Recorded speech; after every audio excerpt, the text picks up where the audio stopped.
આ તરફ સુરતમાં મહાનગરપાલિકાના મેયર પદે માયાબેન માવાણીની વરણી થઈ છે। ડેપ્યુટી મેયર તરીકે સુધાકર ચૌધરીના નામની જાહેરાત થઈ। સ્ટેન્ડિંગ કમિટીના ચેરમેન તરીકે રાજન પટેલ રિપીટ થયા છે। અલ્પા મહેતા બન્યા છે મનપામાં શાસક પક્ષના નેતા। મનપામાં દંડક તરીકે ઉર્મિલા ત્રિપાઠીનું નામ જાહેર કરવામાં આવ્યું છે।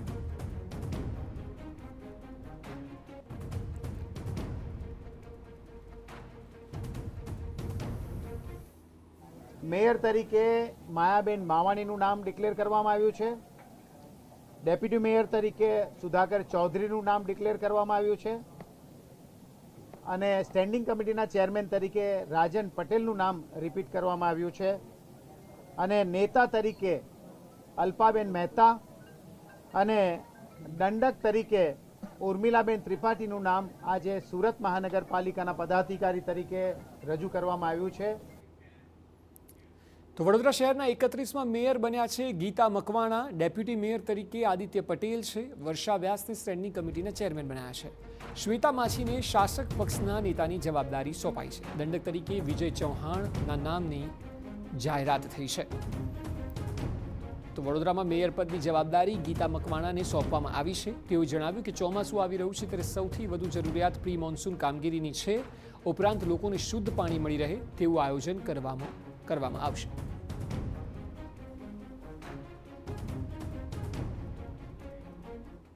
વડોદરા શહેરના 31માં મેયર તરીકે ગીતાબેન મકવાણાના નામની જાહેરાત કરવામાં આવી છે। ગીતાબેન મકવાણા આપણી સાથે હાજર છે, વાત કરીશું।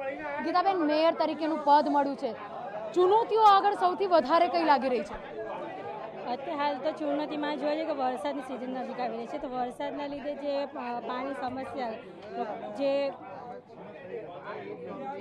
વરસાદના લીધે જ્યાં પાણીની જે સમસ્યાઓ જો લોકોના ઘરમાં જે નીચાણવાળા વિસ્તારમાં પાણી ભરાય છે અને જે પ્રમાણે અમારે વરસાદી કાચને બધું ક્લીન કરાવવાનું છે, તો એ પહેલાં તો વરસાદી કાચને ડ્રેનેજની સફાઈ, વરસાદી કાચની સફાઈ દરેક વોર્ડ વાઇઝ કામગીરી અત્યારે ચાલુ રહ્યું છે અને એને પણ આગળ જેટલી પૂરી ઝડપથી કાર્ય કરાવીશું। બિલકુલ, મેયર તરીકે મહિલા તરીકે આપની પસંદગી થઈ છે। મહિલાઓનો સૌથી મોટા પ્રશ્નો રહેતા હોય છે। મહિલા તરીકે મહિલા મેયર જ્યારે મળ્યા છે, વડોદરાની નાગરિકને, વડોદરાના જનતાને શું વિશેષતા મળશે? પહેલાં તો મહિલા તરીકે મારી પસંદગી થઈ છે એટલે મહિલાઓને ઘણી બધી આશાની અપેક્ષા મારા તરફથી હશે જ અને મારે બી એ લોકોનું પ્રશ્નોને વાંચી આપવી પડે અને એમના જે મેન પ્રશ્ન હોય છે એ તો પાણીને લઈને જ હોય છે મોટાભાગે, કે પાણી ગંદુ આવે છે, પાણી પ્રેશર નથી અને પાણી જ્યારે ઘરમાં પાણી જ ના હોય તો ઘરના કોઈ પણ કામ કરવા બી અશક્ય બની જાય છે। મોંઘવારીનો બોમ્બ પણ આપના જે સમય છે તે દરમિયાન ફૂટી રહ્યો છે। અત્યારે વૈશ્વિક પરિસ્થિતિ છે, ઈંધણની અછત છે, આ તમામની વચ્ચે નાગરિકોને જીવન જરૂરિયાતની વસ્તુઓ વ્યાજબી ભાવમાં મળી રહે તે પ્રકારનું આ કોઈ આયોજન થશે? જ્યારે પ્રદેશ મંત્રીઓને સાથે લઈને અમે કોઈ વિચારધારા કરીને કોઈ બી નિર્ણય લઈશું તો હું પહેલાં તો બધાને સાથે વિચારો કરીને જ આગળ વધીશું, કેમ કે અને જે તમે ઈંધણની વાત કરી હશે, ડીઝલની, તો મારું માનવું છે કે નાગરિકોએ અત્યારે મોદી સાહેબે કીધું છે કે ઇલેક્ટ્રિક સાધન વસાવવા માટે, તો કે એને ઇલેક્ટ્રિક સાધનથી શું થશે કે પ્રદૂષણ પણ પર કંટ્રોલ આવી જશે। બિલકુલ, તો આ હતા વડોદરાના પ્રથમ નાગરિક મેયર ગીતાબેન મકવાણા કે જેઓ કહી રહ્યા છે કે તમામ 5 પદાધિકારીઓને સાથે રાખી તેઓ દ્વારા આગામી જે દિવસો છે તેની અંદર કરવામાં આવતા જે કાર્યો છે તેની અંદર સંકલન રાખશે। તેની સાથે સાથે એક ટીમ બનાવી સૌથી પહેલા ચોમાસાની જ્યારે સિઝન આવી રહી છે તેને ધ્યાનમાં રાખી કામગીરી વહેલી તકે પૂર્ણ થાય તે માટેનું પ્રાધાન્ય આપવામાં આવશે। કેમેરા પર્સન રોહિત ગોયલ સાથે ન્યૂઝ TV9 વડોદરા। સ્ટેન્ડિંગ કમિટીના ચેરમેન તરીકે વર્ષા વ્યાસની નિમણૂક કરવામાં આવી છે। તેઓએ પ્રી મોન્સૂન અને વિશ્વામિત્રી નદીના કામોને સૌથી વધુ પ્રાધાન્ય આપવાનું જણાવ્યું છે।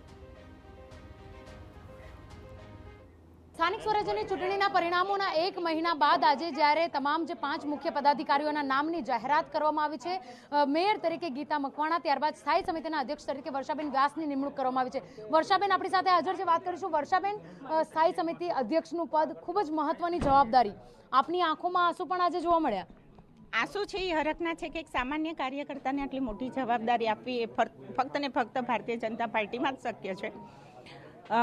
ગઈ વખતેની ટર્મમાં પણ જ્યારે અમે જે પણ કાઉન્સિલર હતા બહુ સારી રીતે કામગીરી કરી છે અને એની વાકેફ હું પણ છું।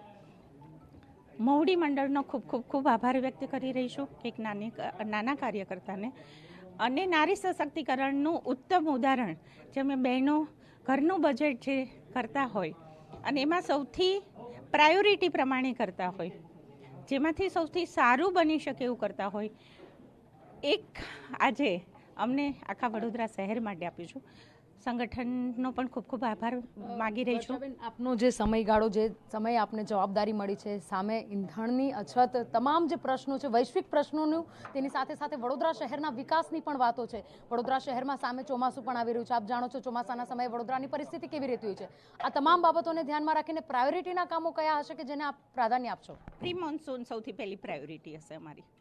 બિલકુલ. આ સાથે જ વિશ્વામિત્રીનું જે રીડેવલપમેન્ટ કરવામાં આવ્યું, પહોળી કરવામાં આવી, ત્યારબાદ અત્યારની પરિસ્થિતિ જે પ્રમાણેની છે તેની સાથે સાથે અન્ય એવા કયા કામો છે કે જેને લઈને મહિલા પર જે રીતે આપના પર પસંદગીનો કળશ ઢોળવામાં આવ્યો, સ્થાયી સમિતિ અધ્યક્ષ તરીકે કયા કામો મક્કમતાથી લેવા ખૂબ જ જરૂરી બની રહેશે?